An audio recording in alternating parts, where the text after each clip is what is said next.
hope you're okay. Nice to be back with you. I hope you all had a good week.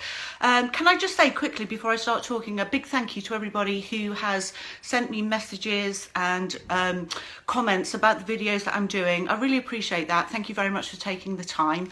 Now, just quickly, I've had a bit of a weird week this week, to be honest. I mean, it started off okay. I went to the Chelsea Flower Show, which is absolutely great. Never been before, not quite sure why. But it was great, had a lovely time. I think I thought it was going to be quite hectic and busy and, you know, I just thought, well, no, I'll stay away from it. But I got there, I went along with my fan and my smelling salts in case I got a panic attack come along, but got there and it was absolutely beautiful. I mean, it was busy, but it was nice. It was, I think the beautiful flowers and the displays, they gave everybody that sort of feel-good factor. So don't know why I've never been before, definitely go again. And if you're sort of in London when it's on, would definitely recommend it. So that was a great start to my week, but unfortunately it went a bit downhill afterwards. I've developed this burning tongue and burning mouth sort of symptom, which I've not had before. And I know that we've spoken about it on the Facebook page, and one or two of you do get it, but it's new to me.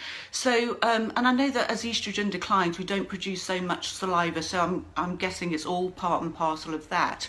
But it's really not a nice symptom to have. And I'm washing my mouth out with apple juice. I am eating yogurt and I'm drinking mint tea. So I'm hoping that that's going to help. But if you've tried anything that sort of worked for you, then please do let me know. I'd love to hear anything that you've tried that's worked for you. And then on Thursday, I joined a aqua aerobics class, which I'd done aqua aerobics before and they were great. But when we moved house, there wasn't one close by to me, so I didn't bother going. But anyway, one's just started close by, so I thought I'd go along. And oh my goodness, do my muscles hurt today? I cannot believe how much they hurt.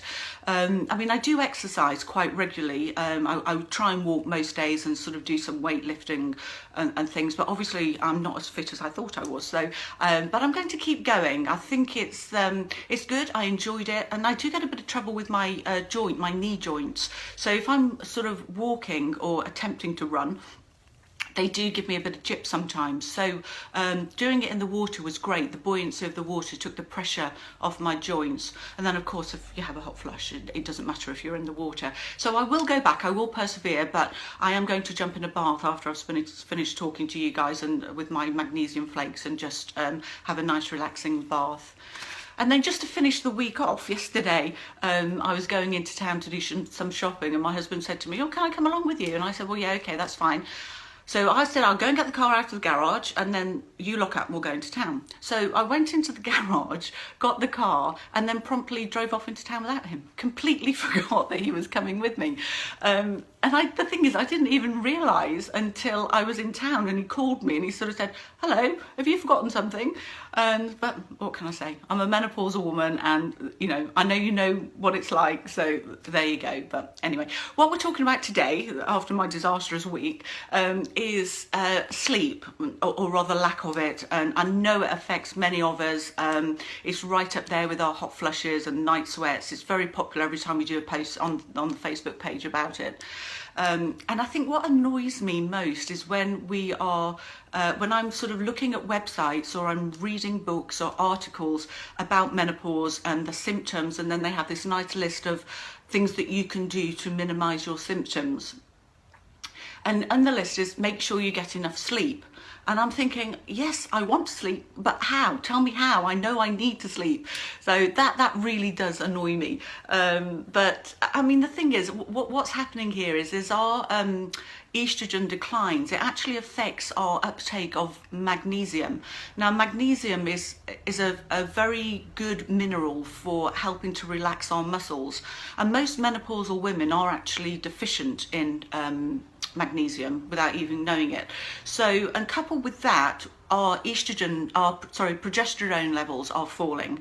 Now, progesterone is a sleep-inducing hormone. So as we start to lose progesterone, our ability to sleep falls with it. So, and on top of that, you know, we go to bed, we lie there at night, and we worry, we stress, we fret about all of these inconsequential things. We're there and we're thinking about what we said to our neighbour's brother, sister 10 years ago, and it's, you know, we're thinking about all of these random things when we're there and, you know, with our own thoughts, and our mind runs away with us. It totally gets out of control. I mean, at night time it's always so much worse. Or we fall asleep and then we seem to wake up a few hours later. And I know that 3 or 4 o'clock in the morning seems to be quite a common time for us all to wake up. No idea what that's all about at all, don't know.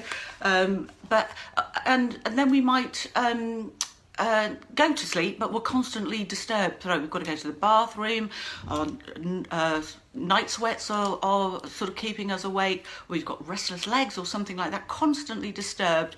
And then we may be worried about all sorts of things, like we might be worried about the family, our elderly parents, relationship problems, money, work, all sorts of things to sort of keep us from falling asleep. So what can we do about it?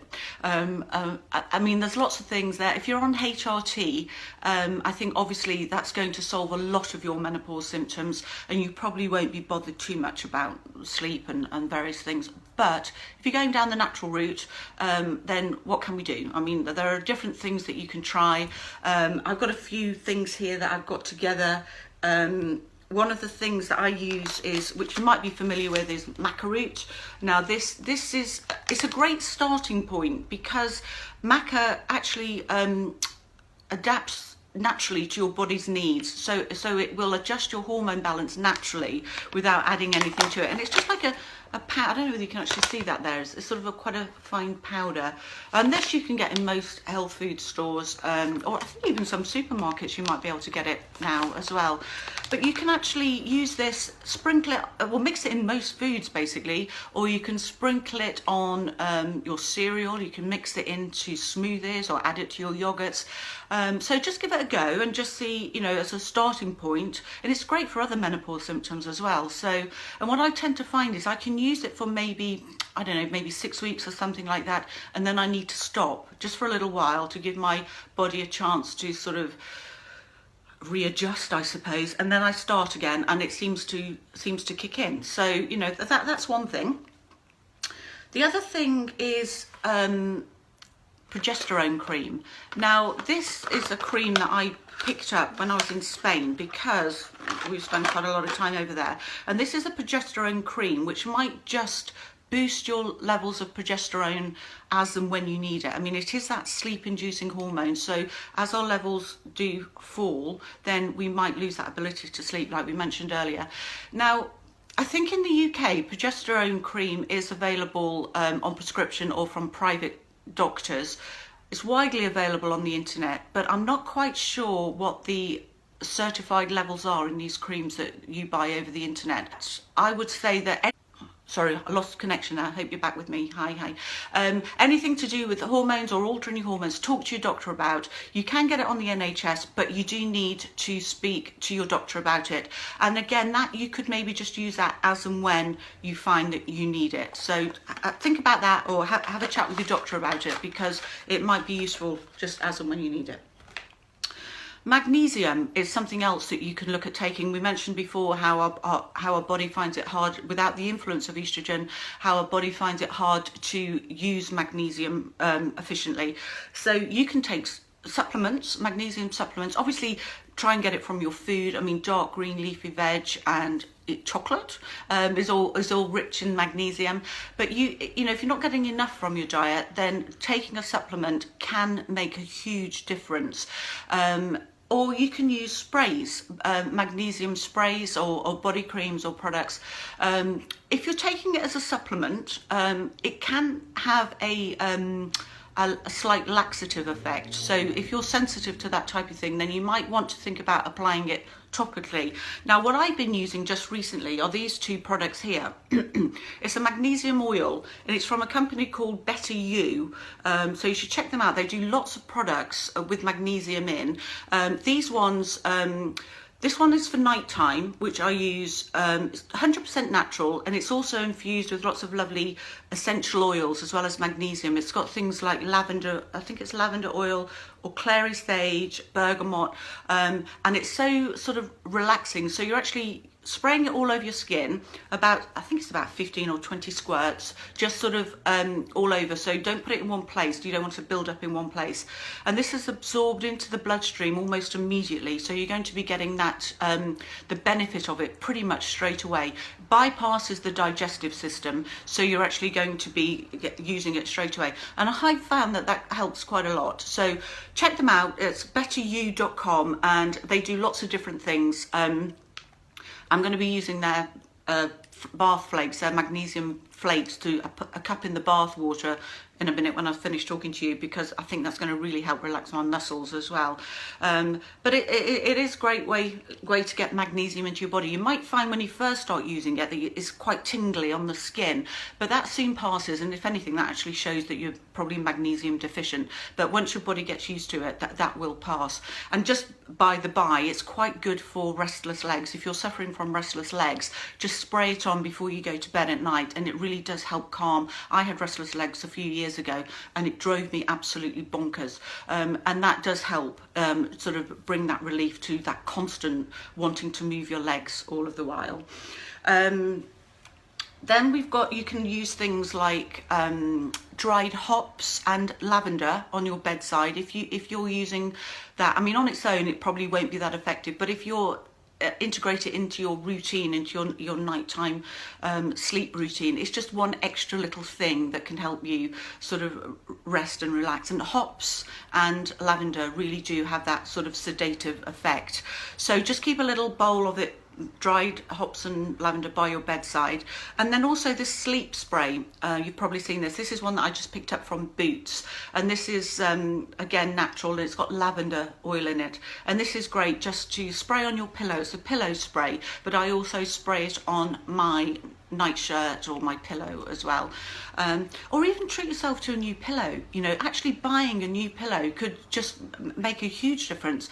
It's something that we don't think about that often, but I know pillows can you can get pillows now that are filled with fibers where they aerate the air. So if you're having a night sweat and it traps all of that heat from your head in the pillow, look at buying a new pillow, because it's a nice thing to do for you anyway. And when was the last time you bought a new pillow? So that's just a little thing. Phytamone, the skincare collection, they do a face oil called Sleepless Nights Calming Face Oil. And this, if you're going to use a moisturiser or an oil at night to moisturise your skin, this oil is actually, again, it's 100% natural. There's no parabens, no mineral oil in it, but it's also got those lovely calming essential oils as well as the plant hormones to actually nourish your hormonally changing skin. So this is on, Phytamone have actually given us a code to use today called FB Live. So if you go to their website, phytamone.com, you can actually get this for less than half price today. So they've done that as a great deal for us. I will put the links below so you can actually check it out for the betteryou.com and the phytamone.com, so you can see that. But that's just nice. It's very relaxing, very calming. You'll feel relaxed, and obviously the oil is going to nourish and feed the skin at the same time. Valerian is another natural herb which is very relaxing to take. It's found in a lot of natural herbal sleeping remedies. These ones here again, these are from Boots again, and they are sleepless herbal tablets, and they've got hops and valerian in, and they don't leave you feeling groggy. You know, sometimes if you take some sleeping tablet, you wake up in the morning and it takes you a good hour or so to get going because you just have that sort of groggy feeling over you. So they don't do that. So they're quite good. This book is good as well. This is by Dr. Rokehead, The Tiredness Cure. Just sort of educate yourself on what's happening to your body. This has got sort of recipes in it. It tells you why you're not sleeping, what you can do to improve your sleep. So that's quite a good book to have on your bedside table as well. And then, you know, if you've tried lots of things and you're struggling a bit and you don't know what to do, then these things, I suppose, are the next level. Things like Nitol or Somanex. Now the trouble with these is, I mean, I do keep them in my bedside cabinet, but they do leave me feeling a bit sort of tired in the morning. They can do, but if I've got to a stage where I just need to sleep, I just need to have something to help me sleep, then I will take this, because it sort of outweighs the grogginess I feel the next morning. I've got to sleep. And then, of course, anything else, just talk to your doctor, because, you know, lack of sleep does amplify all of our other symptoms. You know, if we've had sleep, we can deal with our husbands, we can deal with the mood swings, we can deal with things so much better. And this is only going to last for a short period of time. Well, not necessarily short, but it could go on for a few years. But while our hormones are fluctuating, all of these menopausal symptoms, including sleep, can, you know, they will calm down eventually. But if you just need something to help you through, then go and talk to your doctor. If you've tried everything, if you've tried all of the natural remedies, then go and have a chat with your doctor, see what he thinks. Sleeping tablets as a last resort, I think if you've got to that stage and you know that you need something, then just talk to your doctor about it, because sometimes it can make a huge difference to the quality of your life and dealing with everything else. So those are just a few of the things that I've tried that I found helpful. If you found something that has helped you that I've not covered, that you've discovered, I would absolutely love to hear from you. Please do just put a comment below in the comment box on Facebook page. I will also include the links to Phytomone and to Better You, so you can check those out if you want to look at those. And then, so that's it. So, you know, just a quick video bringing you up to date on sleep. I think next week, if I can remember, I am talking about weight gain. Another very popular topic. I think every time we do weight gain, there's always comments on that. I mean, and I think what always baffles me, I mean, as I'm actually a clinical nutritionist anyway, so, and I always look at diets, and what suits a 25-year-old, these generic diets that we all seem to follow and we've all been on at some stage of our life, what a 25-year-old eats and her metabolism is so different to what we need in our life. So I'm going to be talking to you about that, why we gain weight, what we can do about it. So that's all going to be next week. So I do hope you will join me for that. And then just very quickly before I go, we are launching our brand new newsletter next month, and I know a lot of you don't see all of the posts that we do on Facebook. Some of them get missed, some of them don't get shown or don't show up in your newsfeed, so you miss quite a lot of really valuable information that we put on there. So the newsletter is going to be an extension of the Facebook page. We're going to have real life stories from menopausal women, so we can actually relate, we can hear what they're talking about. We're going to have a question and answer section. There's going to be beauty tips, there's going to be fashion tips, we're going to be focusing on certain symptoms each month, and we will also be talking about different things, like what will help you, whether it's meditation or whether, I mean, that's another thing that can help with sleep, by the way. Meditation is great. If you don't practice meditation, if you can actually just do that, it really is great, not only for sleep but also for panic attacks, for anxiety. It just calms your mind and it just brings you back. You're actually putting in control of your mind rather than your mind controlling you, and you can do it anywhere. You know, if you're going on holiday, if you're worried about going on the airplane, if you're anxious about things, meditation is absolutely great for that. Not easy. When I first started doing it, my mind was like all over the place, couldn't control it at all, and it took me a long time to actually sort of learn a little bit about controlling my mind. I still can't do it properly now. I still get these mad erratic days where I'm totally out of control. But do look into that. If you don't practice meditation, just try and have a look at it, because it can help on so many different levels and for so many different symptoms. And one thing that I did forget to mention in that list was breathing as well. Breathing, if you're familiar with the 4-7-8 breathing technique, that's great for calming you. And you basically, all it is you breathe in for 4, hold for 7, and breathe out for 8. And what that does is, if you're in bed at night and you can't sleep and you're worrying about all of those random things that don't really deserve your time or attention, but you just can't stop it, then doing the breathing techniques focuses you on the breathing, so your mind's taken off all of those unnecessary worries, and it's very calming, very relaxing. And again, like meditation, it can be done anywhere. So if you're sitting on that airplane, or if you're in a meeting, or if you're in a situation where you're starting to feel anxious or panicky excuse me, then that can help as well. So that's it for this week. I hope you enjoyed it. Thank you so much for being with me. I hope you enjoy the rest of your Sunday. If you've got the day off tomorrow, enjoy the bank holiday. If you're working, then I'm sorry you've got to work. And I look forward to seeing you again next week when we're talking about weight gain. So thanks very much. Take care. Bye-bye.